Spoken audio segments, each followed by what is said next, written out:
മനുഷ്യർ ഇതുവരെ കണ്ടെത്തിയിട്ടുള്ളതിൽ വെച്ച് ഏറ്റവും പഴക്കം ചെന്ന ഒരു വാൽനക്ഷത്രം അതിവേഗതയിൽ സഞ്ചരിച്ചുകൊണ്ടിരിക്കുകയാണ്. ഏതാണ്ട് 700 കോടി വർഷത്തോളം പഴക്കമുണ്ട് ഇതിന്. നമ്മുടെ സൗരയൂഥത്തിൻ്റെ പ്രായം വെച്ച് നോക്കുകയാണെങ്കിൽ സൗരയൂഥത്തേക്കാൾ 300 കോടി വർഷത്തെ പഴക്കം ഈ ഒരു വാൽനക്ഷത്രത്തിന് കാണുന്നുണ്ട്. ഏതാണ് ഈ വാൽനക്ഷത്രം? നമ്മുടെ സൗരയൂഥത്തിലേക്ക് പുറത്തു നിന്നുള്ള ഇൻ്റർസ്റ്റെല്ലാറുകൾ ഇടയ്ക്ക് വരാറുണ്ട്. അതിഥികളാണ് അവർ, പുറത്തുനിന്ന് നമ്മുടെ സൗരയൂഥത്തിലേക്ക് വരാറുണ്ട്. അങ്ങനെ വന്നിട്ടുള്ള മൂന്നാമത്തെ അതിഥിയാണ് ഈ ഒരു വാൽനക്ഷത്രം. 3I/Atlas അതാണ് അതിൻ്റെ പേര്. കണ്ടുപിടിച്ചത് 2025 ജൂലൈ 1 ഓക്സ്ഫോർഡ് യൂണിവേഴ്സിറ്റിയിലെ ഹോപ്കിൻസും സംഘവും ചേർന്നാണ് കണ്ടുപിടിച്ചിട്ടുള്ളത്. അപ്പോൾ ഇന്ന് നമ്മുടെ വീഡിയോയിൽ പറയുന്നത് 3I/Atlasനെ കുറിച്ചും അതിന് ചുറ്റിപ്പറ്റിയുള്ള കുറച്ച് നിഗൂഢതകളെക്കുറിച്ചും കുറച്ച് നിഗമനങ്ങളെക്കുറിച്ചും ഒക്കെയാണ്. Welcome to my channel bold and boundless. സൗരയൂഥത്തിലേക്ക് ഇതിനു മുൻപും ഒരുപാട് ഇൻ്റർസ്റ്റെല്ലാർ വസ്തുക്കളുടെ സാന്നിധ്യം ഉണ്ടായിട്ടുണ്ട്. ഏതൊക്കെയാണോ എന്ന് നോക്കാം. 2017 സൗരയൂഥത്തിലേക്ക് കടന്നു വന്ന ഒരു ഇൻ്റർസ്റ്റെല്ലാർ അതിഥിയാണ് ഔമുവാമുവ എന്ന് പറഞ്ഞിട്ടുള്ള വാൽനക്ഷത്രം. ഇതിന് പേരിട്ടിരിക്കുന്നത് ഹവായിയൻ ഭാഷയിലാണ്. ഹവായിയൻ ഭാഷയിൽ വിദൂര ലോകത്ത് നിന്നും വന്ന അതിഥി എന്നാണ് ഈ ഒരു പേരിൻ്റെ അർത്ഥം. ഈ ഒരു വാൽനക്ഷത്രം നമ്മുടെ സൗരയൂഥത്തിലേക്ക് വന്നപ്പോൾ ഇതുപോലെ തന്നെ ഒരുപാട് സ്പെക്കുലേഷൻസ് ഒക്കെ ഉണ്ടായി, നിഗമനങ്ങളുണ്ടായി. പക്ഷേ അത് കടന്നുപോയി. പിന്നീട് കാലം കഴിഞ്ഞു, 2019 വന്നു. 2019 ഒരു അതിഥി കൂടി വന്നു, അതാണ് ബോറിസോവ്. അതിൻ്റെ വരവ് കണ്ടുപിടിച്ചത് രസകരമായിട്ടാണ്. എന്താണെന്ന് വെച്ചിട്ടുണ്ടെങ്കിൽ ഈ ഒരു അതിഥി 2019 സൗരയൂഥത്തിലേക്ക് കടന്നു വന്നത് കണ്ടുപിടിച്ചത് തൻ്റെ വീട്ടിൽ നിന്ന് വാനനിരീക്ഷണം നടത്തിയിരുന്ന ഒരു ശാസ്ത്രജ്ഞനാണ്. അതെ, ബോറിസോവ് എന്ന ശാസ്ത്രജ്ഞൻ. റഷ്യയുടെ അധീനതയിൽ ഉണ്ടായിരുന്ന ക്രൈമിയ എന്ന പ്രദേശത്ത് താമസിച്ച ഗെനഡി ബോറിസോവ് അദ്ദേഹം സ്വന്തം വീട്ടിൽ സ്വയം നിർമ്മിച്ച ടെലസ്കോപ്പ് വഴി വാനനിരീക്ഷണം നടത്തിക്കൊണ്ടിരിക്കെ 9 ഫുട്ബോൾ ഗ്രൗണ്ടുകളുടെ വലിപ്പമുള്ള ഒരു വസ്തു കണ്ണിൽപ്പെട്ടു. അതാണ് ബോറിസോവ് എന്ന വാൽനക്ഷത്രം. അദ്ദേഹം കണ്ടുപിടിച്ചതുകൊണ്ട് തന്നെ അദ്ദേഹത്തിൻ്റെ പേരിലാണ് ആ നക്ഷത്രം അറിയപ്പെട്ടത്.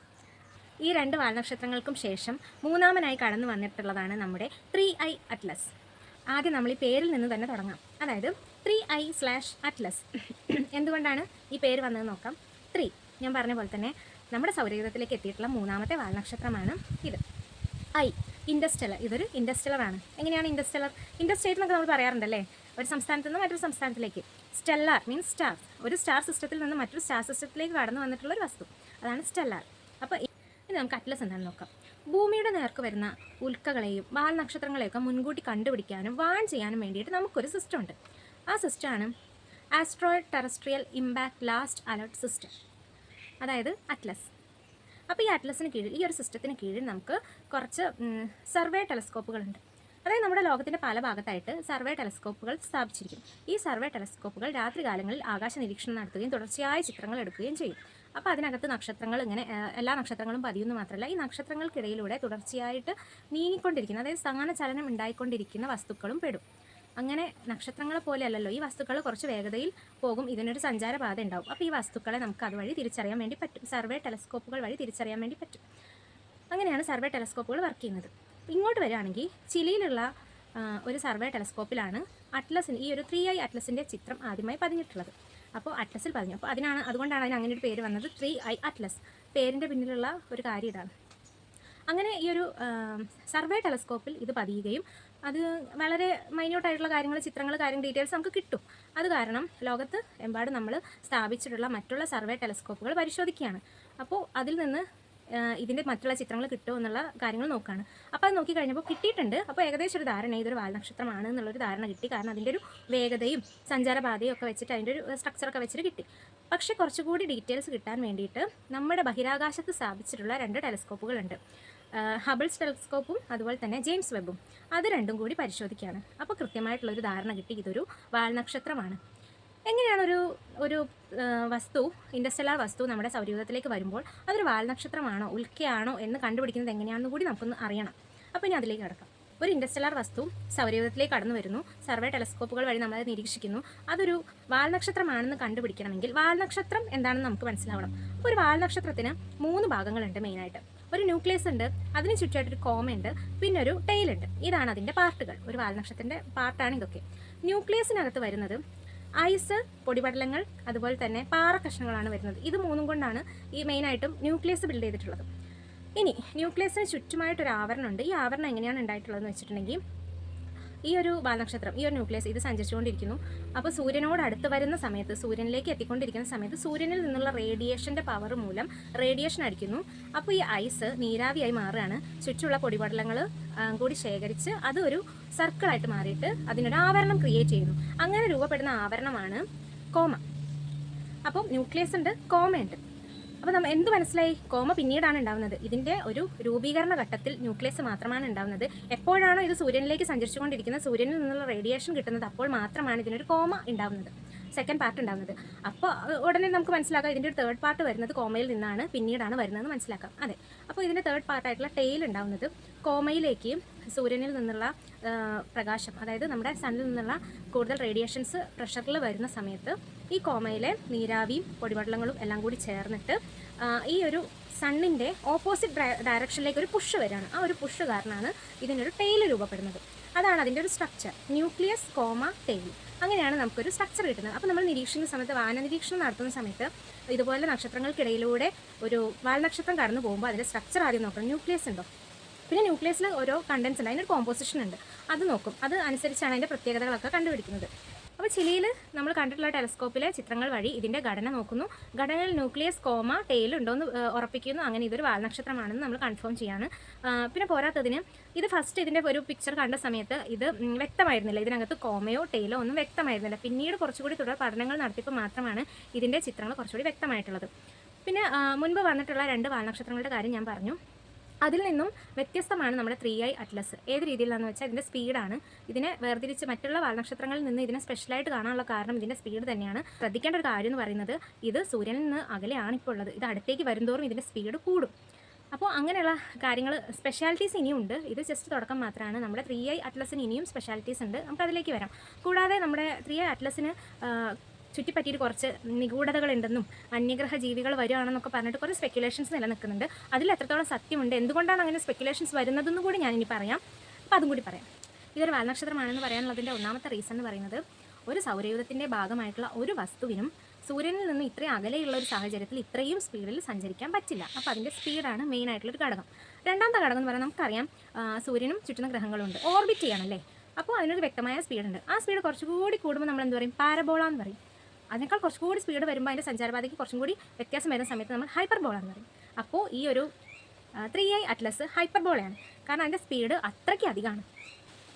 അപ്പോൾ 3i അറ്റ്ലസിൻ്റെ സ്പെഷ്യാലിറ്റീസിൽ ഒന്ന് പറഞ്ഞു സ്പീഡാണ്, രണ്ടാമത്തെ കാര്യം സഞ്ചാരപാതയാണെന്ന് പറഞ്ഞു. സ്പീഡ് മറ്റുള്ളത് വെച്ച് നോക്കുമ്പോൾ കൂടുതലാണെന്നും പറഞ്ഞു, സഞ്ചാരപാത ഹൈപ്പർബോളയാണെന്നും പറഞ്ഞു.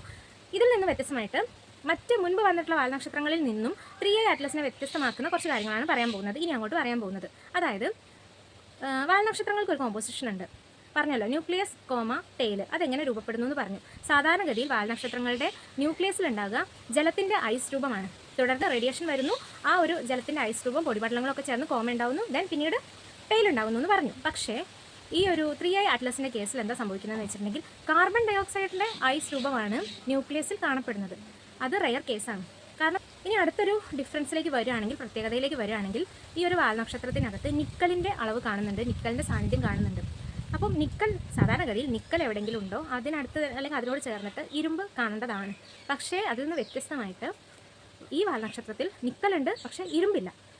അവിടെ മുതലാണ് നമുക്ക് സ്പെക്കുലേഷൻസ് തുടങ്ങുന്നത്. എന്താണെന്ന് വെച്ചാൽ, അപ്പോൾ സ്റ്റാർ സിസ്റ്റം ക്രിയേറ്റ് ചെയ്യപ്പെടുമ്പോൾ അതിൻ്റെ സെൻട്രൽ പൊസിഷനിലാണ് ഇരുമ്പ്, നിക്കൽ മുതലായ മൂലകങ്ങളൊക്കെ ഉണ്ടാകുന്നത്. അപ്പോൾ പക്ഷേ ഈ ഒരു സ്റ്റാർ സിസ്റ്റത്തിൻ്റെ ഔട്ടർ എഡ്ജിലാണ് കാർബൺ ഡയോക്സൈഡ് പോലുള്ള വാതകങ്ങളൊക്കെ ഉണ്ടാകുന്നത്. മാത്രമല്ല ഔട്ടർ എഡ്ജിലാണ് ഉൽക്കകൾ, വാൽനക്ഷത്രങ്ങളൊക്കെ ക്രിയേറ്റ് ചെയ്യപ്പെടുന്നത്. അങ്ങനെയുള്ള സാഹചര്യത്തിൽ എങ്ങനെയാണ് 3i അറ്റ്ലസിൻ്റെ കോമ്പോസിഷനിൽ നമ്മൾ നോക്കുമ്പോൾ കാർബൺ ഡയോക്സൈഡ് പോലുള്ള സാധനങ്ങൾ ഇരിപ്പുണ്ട്, അപ്പോൾ അത് ഔട്ടർ എഡ്ജിലല്ലേ വരേണ്ടത്. But at the same time നിക്കലും ഉണ്ട്, ഇരുമ്പ് കാണുന്നില്ല. അങ്ങനെ ഒരു സിറ്റുവേഷനിലാണ് ശാസ്ത്രജ്ഞർ ചിന്തിക്കുന്നത്, എന്തുകൊണ്ട് ഇതൊരു ആർട്ടിഫിഷ്യലി ക്രിയേറ്റ് ചെയ്ത ഒബ്ജക്റ്റ് ആയിക്കൂടാ. കാരണം നാച്ചുറൽ ഒബ്ജക്റ്റ് ആയിരുന്നെങ്കിൽ നിക്കൽ ഉണ്ടെങ്കിൽ ഇരുമ്പ് ഉണ്ടാവണമായിരുന്നു. കാരണം പ്രപഞ്ചത്തിൽ നിക്കൽ എവിടെയൊക്കെ ഉണ്ടോ അവിടെ ഇരുമ്പിൻ്റെ ഒരു സാന്നിധ്യം ഉണ്ടാവേണ്ടതാണ്. അല്ലെങ്കിൽ ഈ ഒരു സ്റ്റാർ സിസ്റ്റത്തിനകത്ത് സെൻട്രൽ പൊസിഷനിൽ അത് വരികയില്ല. അപ്പോൾ അങ്ങനെയുള്ളൊരു സ്പെക്കുലേഷൻസ്, നിഗമനങ്ങൾക്കൊക്കെ ഈ ഒരു കണ്ടൻസ്, ഇതിനകത്തുള്ള കോമ്പൗണ്ട്സ് കാരണമായി. പിന്നീടാണ് സ്പെക്കുലേഷൻസിൻ്റെ വരവ്. ശാസ്ത്രജ്ഞർ പല രീതിയിലും കാര്യങ്ങൾ പഠിച്ചുകൊണ്ടിരിക്കുകയാണ്. പ്രൂഫ് ഒന്നും തന്നെ ഇല്ലാത്തൊരു കാര്യത്തിന് മേലാണ് നമ്മളിങ്ങനെ ചർച്ച ചെയ്തുകൊണ്ടിരിക്കുന്നത്. അപ്പോൾ അവർ ഓരോ കാര്യങ്ങളും നിരീക്ഷിച്ച് പഠിച്ചുകൊണ്ടിരിക്കുന്ന ഈ ഒരു സമയത്ത് അവർ പറഞ്ഞ 1-2 കാര്യങ്ങൾ മാത്രം എടുത്തിട്ട്, ഇപ്പോൾ പറഞ്ഞ പോലെ അവരുടെ സംശയങ്ങൾ മാത്രം എടുത്തിട്ടാണ് പല യൂട്യൂബ് ചാനൽസ് ആണെങ്കിലും വാർത്തകളിലൊക്കെ ആണെങ്കിലും വരുന്നത്. ഏലിയൻസ് വരുന്നു, അവർ നമ്മളിലേക്ക് വരുന്നു, ഭൂമി അവസാനിക്കുമോ, ലോകം അവസാനിക്കുന്നു, ഒക്ടോബർ 29 നമ്മൾ തീർന്നു എന്നൊക്കെ പറഞ്ഞുള്ള വാർത്തകൾ വരുന്നത്. പക്ഷേ സയൻറ്റിഫിക് പ്രൂഫും കാര്യങ്ങളും കൂടി വേണം. അവർ പറഞ്ഞ ചില കാര്യങ്ങൾ മാത്രം എടുത്തിട്ട് നമ്മളതൊരു ചർച്ചാ വിഷയമാക്കുന്നത് വളരെ വലിയൊരു തെറ്റാണ്. അപ്പോൾ ഇവിടെ പറയുന്നതിൻ്റെ കാരണം പറയും ഇത്രയും കാര്യങ്ങളുണ്ട്. അപ്പോൾ ന്യൂയോർക്ക് പോസ്റ്റിൻ്റെ ഒക്കെ വാർത്തയിൽ വരുന്നത് ഏലിയൻസ് വന്നു, ഏലിയൻ സാങ്കേതിക വിദ്യ. അപ്പം എൻ്റെ ഒരു ജനറൽ ആയിട്ടുള്ള എൻ്റെ ഒരു സംശയമാണ്, ഈ ഒരു കാര്യം പറഞ്ഞല്ലോ, വർഷങ്ങൾക്ക് എത്ര ലക്ഷക്കണക്കിന് വർഷങ്ങൾക്ക് മുൻപ് പുറപ്പെട്ടിട്ടുള്ളൊരു വാൽനക്ഷത്രമാണ്. ഇപ്പോൾ അവർ പറയുന്നു പേടകമാണെന്ന് പല ആളുകളും പറയുന്നു. അങ്ങനെ ഒരു പേടകത്തിനകത്തുള്ള ഏലിയൻസിൻ്റെ ഏജ് എത്രത്തോളം ഏജ് ഉണ്ട്, ലക്ഷക്കണക്കിന് വർഷം പ്രായം വരുന്ന ഏലിയൻസ് ആണ്. അങ്ങനെ കുറച്ച് നമുക്ക് നോർമൽ ആളുകൾക്ക് വരുന്ന കുറേ സംശയങ്ങളുണ്ടല്ലേ. അപ്പം അതിന് നമുക്ക് പ്രൂഫ് വേണം. അപ്പോൾ ഞാൻ മുൻപേ പറഞ്ഞു 2 വാൽനക്ഷത്രങ്ങൾ കടന്നുപോയി. അത് ഞാൻ വീണ്ടും എടുത്തു പറയാൻ വേണ്ടി ആഗ്രഹിക്കുകയാണ്. 2017-ലും 2019-ലും വാൽനക്ഷത്രങ്ങൾ വന്നു. അത് ഒരു ബുദ്ധിമുട്ടും കൂടാതെ അത് അതിൻ്റെ വഴിക്ക് തന്നെ പോയി. അതുപോലെ തന്നെ ഈ ഒരു 3i അറ്റ്ലസും കടന്നു പോകും. പിന്നെ ആളുകൾ വ്യൂസിന് വേണ്ടിയിട്ട് ബാക്കിയുള്ള കാര്യങ്ങൾക്കും വേണ്ടിയിട്ട് തെറ്റിദ്ധരിപ്പിക്കാൻ വേണ്ടിയിട്ടാണ് ഇങ്ങനത്തെ വാർത്തകൾ ചെയ്യുന്നത്. ഭൂമിക്കൊന്നും ഒരു രീതിയിലും ഇതിന് കാരണം ഒരു പ്രശ്നം വരാൻ പോകുന്നില്ല. കാരണം അതിൻ്റെ ഒരു സഞ്ചാരപാത ഡിഫറൻറ്റാണ്. ഭൂമിയുടെ സൂര്യൻ്റെ അടുത്ത് കൂടെ അത് പാസ് ചെയ്യുന്ന ഒരു സമയം എന്ന് പറയുന്നത് ഭൂമി സൂര്യനെ ചുറ്റും സമയത്ത് ഓപ്പോസിറ്റ് ഡയറക്ഷനിലാണ് ഇത് രണ്ടും കാണുന്നത്. ഇത് കണ്ടുമുട്ടേയില്ല. നമുക്ക് ഇവിടെ ഇരുന്നിട്ട് ഈ ഒരു വാൽനക്ഷത്രം കടന്നു പോകുന്നത് കാണാൻ പോലും പറ്റില്ല. കാരണം അതിൻ്റെ പൊസിഷൻ അങ്ങനെയാണ് വരുന്നത്. അങ്ങനത്തെ ഒരു സമയത്താണ് ഭൂമി ഇല്ലാതാകുന്നു, ലോകം അവസാനിക്കുന്നു എന്നൊക്കെ പറഞ്ഞ സ്പെക്കുലേഷൻസ് വരുന്നത്. അപ്പോൾ അതിൻ്റെ സത്യാവസ്ഥ കൂടി നിങ്ങൾ മനസ്സിലാക്കണം.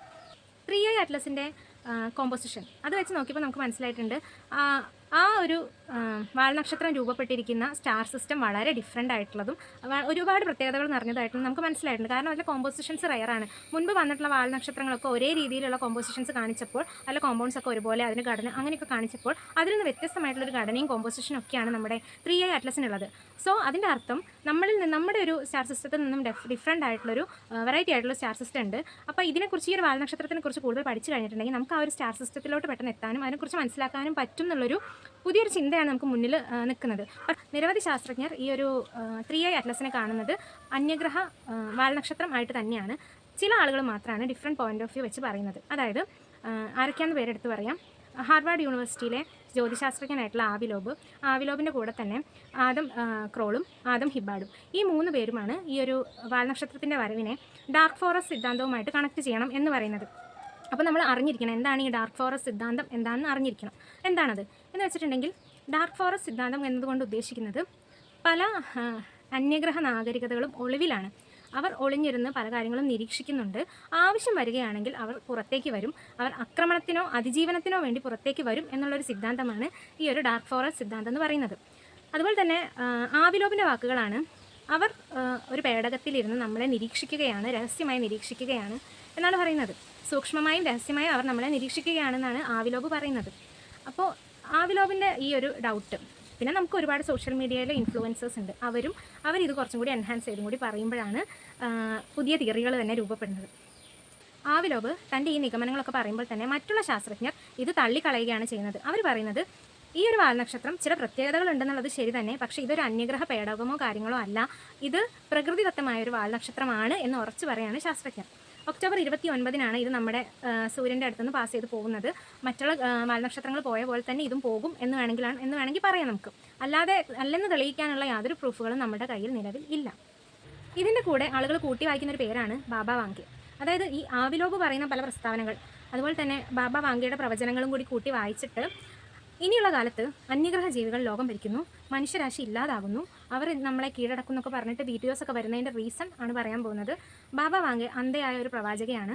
അവർ പ്രവചനങ്ങൾ നടത്തിയിട്ടുണ്ട്. അവരുടെ പ്രവചനമാണ് 2025 മനുഷ്യരാശിക്ക് അന്യഗ്രഹ ജീവികളുമായി സമ്പർക്കം ഉണ്ടാകും. അപ്പോൾ ആ ഒരു പ്രവചനവും കൂടെ ഈ പറഞ്ഞ ഫാക്ട്സും, അതായത് ഫാക്ട്സ് മീൻസ് ഡൗട്ട്സ് ആണ്, ശാസ്ത്രജ്ഞർ തന്നെ ഡൗട്ടായിട്ട് പറഞ്ഞിട്ടുള്ള കാര്യങ്ങളും കൂടി കൂട്ടിച്ചേർത്തിട്ടാണ് ഇങ്ങനെ ഒരു സ്പെക്കുലേഷൻസിലേക്ക് ആളുകൾ എത്തുന്നത്. ഇനിയിപ്പോൾ ഇതിൽ നമുക്ക് എന്ത് ചെയ്യാൻ പറ്റുമെന്ന് ചോദിച്ചിട്ടുണ്ടെങ്കിൽ, ഈ ഒരു വാൽനക്ഷത്രം മറ്റെല്ലാ വാൽനക്ഷത്രങ്ങളും പോലെ കടന്നു പോകും. ഇനി അതിനെക്കുറിച്ച് കൂടുതൽ പഠിക്കാൻ നമുക്ക് എന്തെങ്കിലും ചെയ്യാൻ പറ്റുമെന്ന് ചോദിച്ചിട്ടുണ്ടെങ്കിൽ, നമ്മുടെ ഏറ്റവും വേഗതയേറിയ റോക്കറ്റുകൾക്ക് പോലും ഈ ഒരു വാൽനക്ഷത്രത്തിൻ്റെ സ്പീഡിനോട് പൊരുതാൻ പറ്റില്ല. കാരണം അത്രയ്ക്ക് സ്പീഡാണ് ഈ ഒരു വാൽനക്ഷത്രത്തിന്, അതിവേഗത്തിൽ സഞ്ചരിച്ചു കൊണ്ടിരിക്കുകയാണ്. അപ്പോൾ ആ ഒരു സ്പീഡിനോട് പിടിച്ചു നിൽക്കാൻ പറ്റിയ യാതൊരു സാങ്കേതിക വിദ്യയും ഇപ്പോൾ നമുക്കില്ല. വേറൊരു കാര്യം, നമുക്ക് വല്ല വിക്ഷേപണങ്ങളൊക്കെ നടത്തിയിട്ട് അതിന് ഓപ്പോസിറ്റായിട്ട് പോകാനോ അതിൻ്റെ കൂടെ കൊണ്ടുപോകാനോ ഒന്നും നിലവിലെ സാഹചര്യത്തിൽ പറ്റില്ല. കാരണം ഞാൻ ഈ വീഡിയോ ചെയ്യുന്നത് ഒക്ടോബർ 7 ഈ ഒരു വാൽനക്ഷത്രം കടന്നു പോകുന്നത് ഒക്ടോബർ 29, അതായത് October last, November 1st week ആ സമയത്താണ്. അത്രയും സമയം കൊണ്ട് നമുക്ക് ഒരു ടെക്നോളജിയും ഡെവലപ്പ് ചെയ്ത് നടത്തി വിക്ഷേപിക്കാൻ പറ്റുന്ന ഒരു സാഹചര്യം ഇപ്പോൾ നിലവിലില്ല. പിന്നെ നാസയുടെ അവസ്ഥ ഇപ്പോൾ എന്താണെന്ന് നമുക്ക് എല്ലാവർക്കും അറിയാം.